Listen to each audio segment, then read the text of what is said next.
De onde vem a geometria? Quando nós olhamos para a construção dessa palavra, pode-se observar que geo significa terra e metria significa medir. Ou seja, se trata de medir a terra? Quando nós olhamos para um dicionário, vemos que se trata do estudo matemático de formas, objetos e como eles ocupam o espaço. Mas se é assim, então quem foi que inventou ou descobriu a geometria? A quem nós podemos dar crédito? Talvez nós possamos dar crédito para os babilônicos, que têm um dos sistemas de contagem mais antigos de todos, com um sistema de contagem na base 60. Esse sistema parece incomum e até um pouco estranho, mas nós o utilizamos até hoje para marcação de tempo e para averiguar ângulos. Talvez possamos dar crédito para os antigos egípcios. Afinal, eles tinham uma unidade de medida, que é o covado, que é a distância da pontinha do seu dedo até o seu cotovelo. E eles, com isso, podiam realmente medir a Terra. Além disso, eles também tinham uma noção do Teorema de Pitágoras, sabendo que, com uma corda de 12 unidades, eles poderiam dobrá-la em um triângulo 3, 4, 5 para obter um ângulo reto. E também eles tinham uma noção do número π, como nós vimos em um vídeo anterior. Bem, atualmente esse crédito é dado aos gregos, mais especificamente Euclides, tanto que ele recebeu o título de o pai da geometria. Claro, Euclides não necessariamente inventou a ideia de medir coisas ou medir distâncias e ângulos, mas o que ele trouxe foi a formalidade e lógica para a matemática. E ele fez tudo isso em um grande conjunto de 13 livros, conhecido como Os Elementos. Os Elementos de Euclides ganham o título de o livro didático com maior sucesso e influência da história. E não é à toa. Quando ele foi redescoberto na Idade Média, ele teve mais de 1000 cópias impressas, um número impressionante para a época. E usando uma abordagem de construção axiômica, Euclides formalizou e deduziu logicamente todos os conceitos que temos da geometria a partir de 5 regrinhas simples. Mas como assim? Basicamente, nós começamos com axiomas, coisas que nós assumimos que é verdade, e a partir disso, nós construímos nosso conhecimento, provando preposições e mais preposições. A vantagem dessa construção é que, por exemplo, eu posso falar que a afirmação 1 é verdade. E você pode perguntar, mas por que ela é verdade? E eu falo, por causa da afirmação 2. Mas por que a afirmação 2 é verdade? Por causa da afirmação 3. E a gente pode continuar essa brincadeira infinitamente. Mas, quando nós utilizamos um axioma, nós estamos falando que isso é verdade porque parece fazer sentido. Nós podemos ver a seguir que Euclides começa seu livro com 3 ideias: definições, noções comuns e, por fim, os axiomas. Para a primeira definição, ele explica o que é um ponto, que, de um ponto de vista mais moderno, um ponto seria aquilo que é completamente adimensional, sem largura, sem comprimento e sem profundidade. Apenas uma posição. Depois, ele definiu o que é uma linha, que seria apenas uma distância, um comprimento.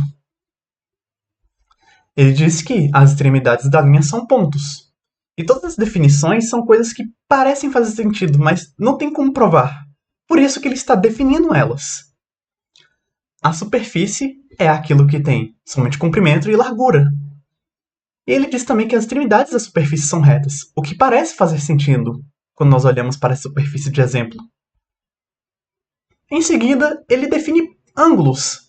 E nessas definições você pode encontrar conceitos que são familiares, como ângulos retos e ângulos obtusos e agudos. Finalmente, ele começa a descrever fronteiras. E isso é necessário para poder definir um círculo. Com um círculo, você pode definir o centro, o diâmetro e semicírculos. E depois ele pode vir a definir figuras retilíneas, como os triláteros e quadriláteros, que são familiares. Com os triláteros, você pode definir um triângulo isósceles, escaleno e equilátero. E por fim, quadrados, retângulos, paralelogramos e trapézios. E a última definição dele é a definição de retas paralelas, na quais são retas que em um plano, elas podem ser estendidas ilimitadamente e nunca irão se encontrar. Depois ele cita noções comuns, que podem ter uma interpretação matemática moderna. Como, por exemplo, a primeira afirmação basicamente diz que se A é igual a B e B é igual a C, então A tem que ser igual a C. A segunda noção comum diz que se A é igual a B e C é igual a D, então A mais C tem que ser igual a D mais B.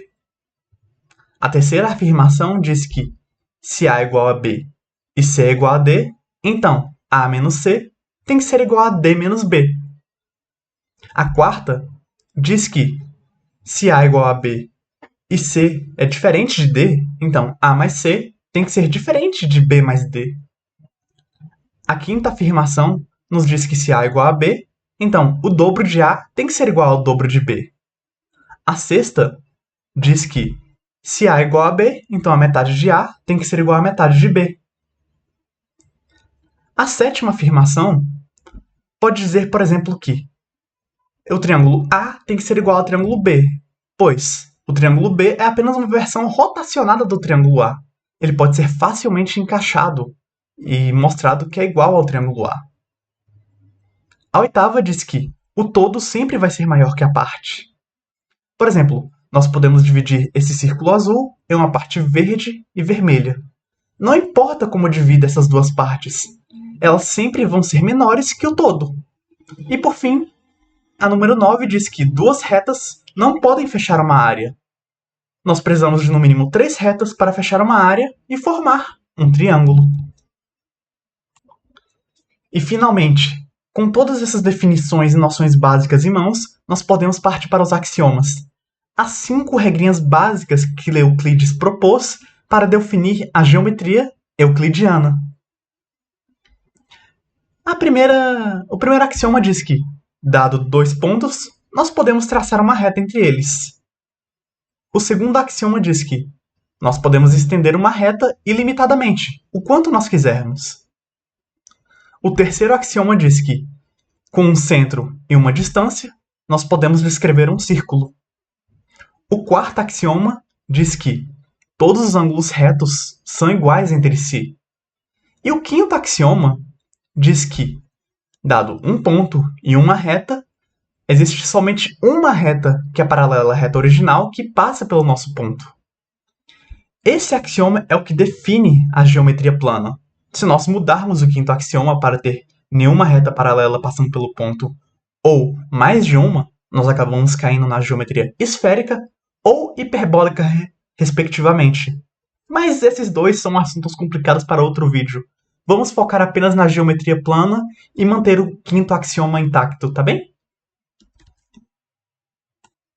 Em sua primeira proposição, Euclides afirma que é possível construir um triângulo equilátero a partir de uma reta.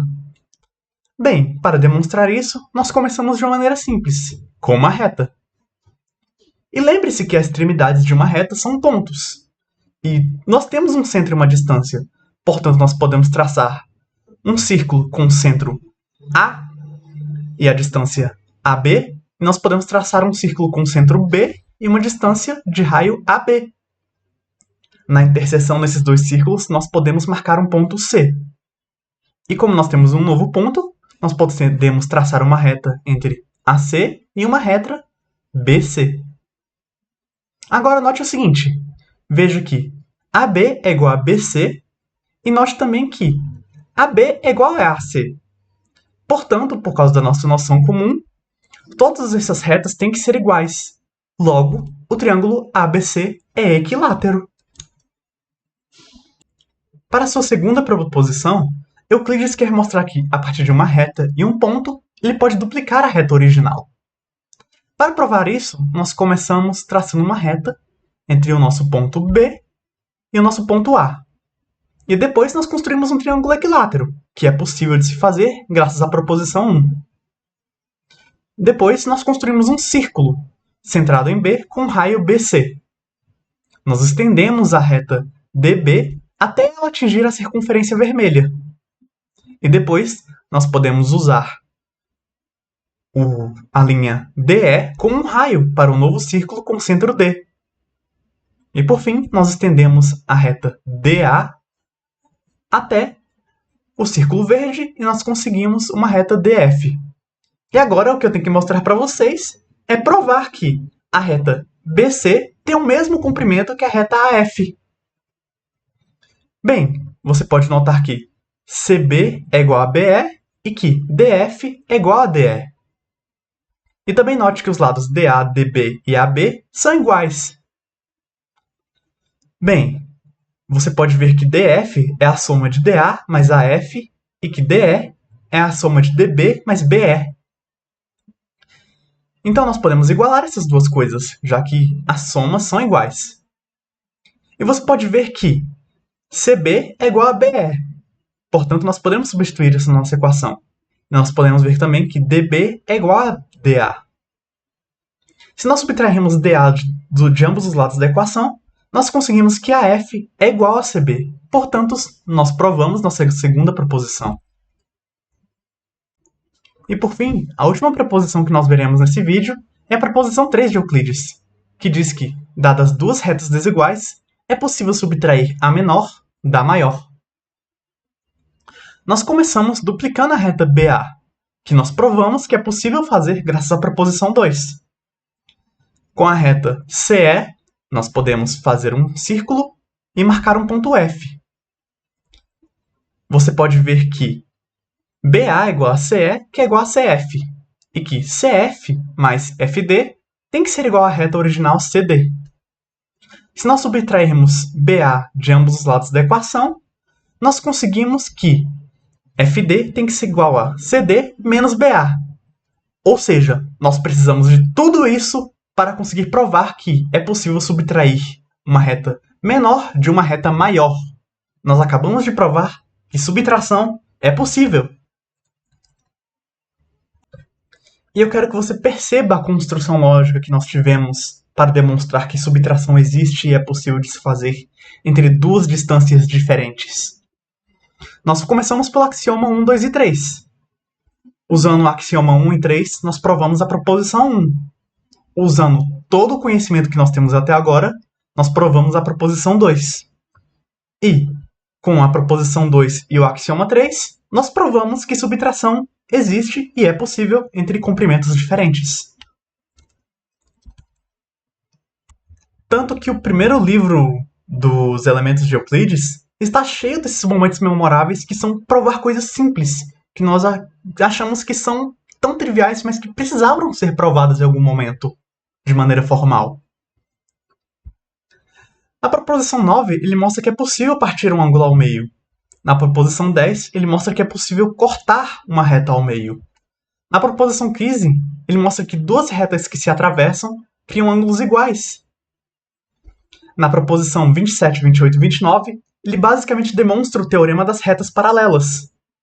Na proposição número 46, ele mostra que é possível construir um quadrado a partir de uma reta. E para finalizar com chave de ouro seu primeiro livro, ele prova o teorema de Pitágoras, na proposição 47 e 48. Este vídeo que eu estou fazendo é apenas um pequeno vislumbre de todas as provas que Euclides trouxe, e da beleza e da formalidade que ele trouxe para a matemática. Nós vimos apenas o comecinho do primeiro livro de 13 que compõem os elementos. Alguns assuntos deles vão ser bem familiares quando você olha de uma visão mais moderna, mas ainda assim são assuntos extremamente complexos, tanto para atualmente quanto para a época. Por isso que Euclides é considerado o pai da geometria. Ele provou tudo isso a partir daquelas 5 regrinhas básicas que ele mesmo demarcou como o início da geometria. No comentário fixado abaixo do vídeo, nos comentários, eu irei deixar um link para o livro do Euclides, Os Elementos, traduzido para português, e um site que dá algumas explicações um pouquinho mais concretas, já que a linguagem é antiga e um pouco complicada, mas ele vai estar em inglês. Espero que vocês tenham gostado do vídeo, e caso vocês estejam interessados em mais tópicos de geometria, por favor, dê uma olhada na nossa série Trigonometria Extrema, que vai ter alguns vídeos aqui abaixo. Obrigado, se inscrevam se gostaram e até a próxima!